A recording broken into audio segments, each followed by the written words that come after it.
तो सभी साथियों को सादर नमो बुद्धाय, जय भीम। मैं हूं दीपक बौद्ध। आप जुड़े हैं मेरे साथ एक शानदार ब्लॉग में। जो बहुजन समाज के जो मसीहा हैं, बाबा साहब डॉक्टर अम्बेडकर की जयंती का प्रचार प्रसार अभी क्षेत्र में चल रहा है। रात के 12 बज रहे हैं और आज हम सिंगल बस्ती डॉक्टर अम्बेडकर पार्क पर हैं। जो मेरे पीछे है डॉक्टर अम्बेडकर पार्क, सिंगल बस्ती मुरैना।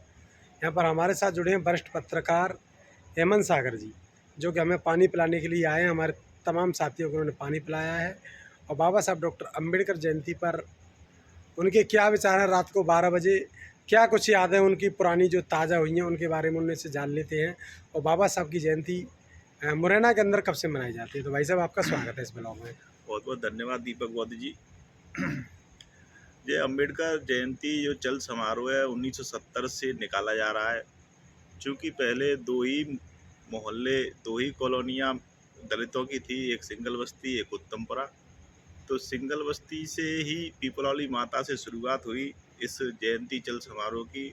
कुछ नौकरी पेशा लोगों ने इसकी शुरुआत की और तब से ये अब तक अनवरत कोई भी ऐसी वर्ष नहीं रहा जिस दिन चल समारोह ना निकाला गया हो।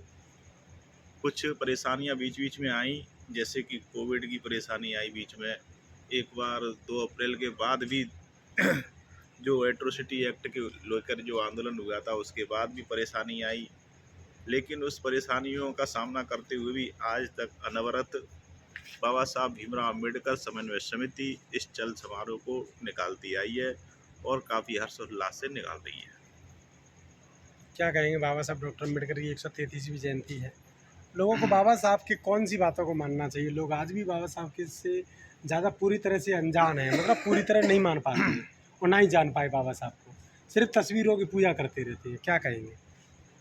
बाबा साहब भीमराव अम्बेडकर को जानना है तो उनकी पुस्तकों को पढ़ना चाहिए।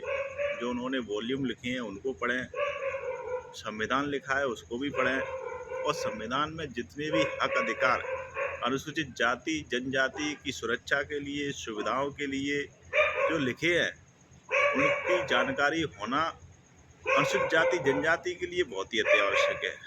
अन्य किसी के लिए हो या ना हो, जैसे ही संविधान लागू हुआ अनुसूचित जाति जनजाति के व्यक्तियों के अंदर एक अलग तरह की ऑक्सीजन प्रभावित हुई। उस ऑक्सीजन की बदौलत ही आज हम लोग अच्छे कपड़े पहन पा रहे हैं, अच्छे घरों में रह पा रहे हैं। हमारे समाज के लोग अच्छी अच्छी सरकारी नौकरियों पर भी पहुंचे हैं। कुछ अन्य कार्य जो प्रतिबंधित थे, जैसे कि व्यवसाय करना या अन्य कोई कार्य करना, उनको भी पूरी स्वतंत्रता से कर पा रहे हैं इस संविधान की बदौलत और बाबा साहब अम्बेडकर की बदौलत। अगर बाबा साहब अम्बेडकर की एंट्री संयोगवश भारत जब आज़ाद हो रहा था अगर नहीं हुई होती और संविधान लिखने का दारोमदार अगर किसी अन्य के हाथों में पहुंच जाता तो संविधान हमें जो सुविधाएं दे रहा है वो शायद ना देता। बाबा साहब डॉक्टर अम्बेडकर की हम जयंती 133वीं मना रहे हैं, लेकिन देश भर में अगर बात करें तो बाबा साहब के प्रति वो माहौल नहीं है जो बाबा साहब डॉक्टर अम्बेडकर ने जो देश के लिए अपना एक अथक प्रयास करके उन्होंने भारतीय संविधान दिया है, देश को समतामूलक समाज में जोड़ने का कोशिश किया है। साथ ही साथ तमाम जो धर्म जाति हैं उनको जोड़कर ये संविधान बनाया। तब भी लोग लगातार आरोप लगाते हैं कि बाबा साहब डॉक्टर अम्बेडकर ने एक विशेष जाति को उनको फ़ायदा पहुँचाने के लिए उनको उस तरीके से उस संविधान पे आरोप लगाया जाता है। कुछ लोग तो यहाँ तक कहते हैं कि जो कॉपी पेस्ट है, कुछ लोग ये कहते हैं नहीं, इस संविधान को बाबा साहब ने नहीं बनाया, तमाम अन्य लोग भी थे। तो क्या कहेंगे इस पर? बाबा साहब भीमराव अम्बेडकर वो महान शख्सियत थे जिसने जाति और धर्म से उठकर शोषित, वंचितों, महिलाओं के लिए, सबके लिए ऐसा प्रबंध किया कि ये लोग अपनी ज़िंदगी शान से जी सकें। ऐसा नहीं है कि सिर्फ अनुसूचित जाति के लिए ही किया, सभी वर्ग की महिलाओं के उत्थान के लिए ऐसा कार्य किया। आज महिलाओं की जो आप उन्नति देख रहे हैं वो भारतीय संविधान और हिंदू कोड बिल की बदौलत है। पिछड़ा वर्ग की जो उन्नति देख रहे हो भारतीय संविधान की बदौलत है। सामान्य वर्ग में भी जो गरीब तबका है उनको भी जो लाभ मिल रहा है वो संविधान की बदौलत मिल रहा है। उनकी महिलाएं पहले पढ़ लिख नहीं पाती थी, आज वो भी पढ़ रही हैं कंधा से कंधा मिलाकर। और अनुसूचित जाति की महिलाओं के लिए तो वरदान है ये संविधान कि आज उनको शोषण से मुक्ति मिली है, बेगार से मुक्ति मिली है और अपनी स्वतंत्रता से अपना जीवन यापन कर रहे हैं। तो बाबा साहब भीमराव अम्बेडकर ने ऐसा नहीं है कि किसी एक जाति विशेष के लिए कार्य किया हो। उन्होंने अनुसूचित जाति, जनजाति, पिछड़ा वर्ग, अल्पसंख्यक और सामान्य वर्ग सभी के लिए उसमें कुछ ना कुछ लिखा, क्योंकि वो इतनी महान हस्ती थे कि वो उनको एक ही जाति में समेटना बहुत ही नाइंसाफ़ी होगी उनके साथ। क्योंकि बाबा साहब अम्बेडकर अनुसूचित जाति से आते हैं, इसलिए कभी कभी अन्य वर्गों को उनसे ईर्ष्या होती है, उनकी मूर्ति से ईर्ष्या होती है, उनके लिखे हुए संविधान से ईर्ष्या होती है।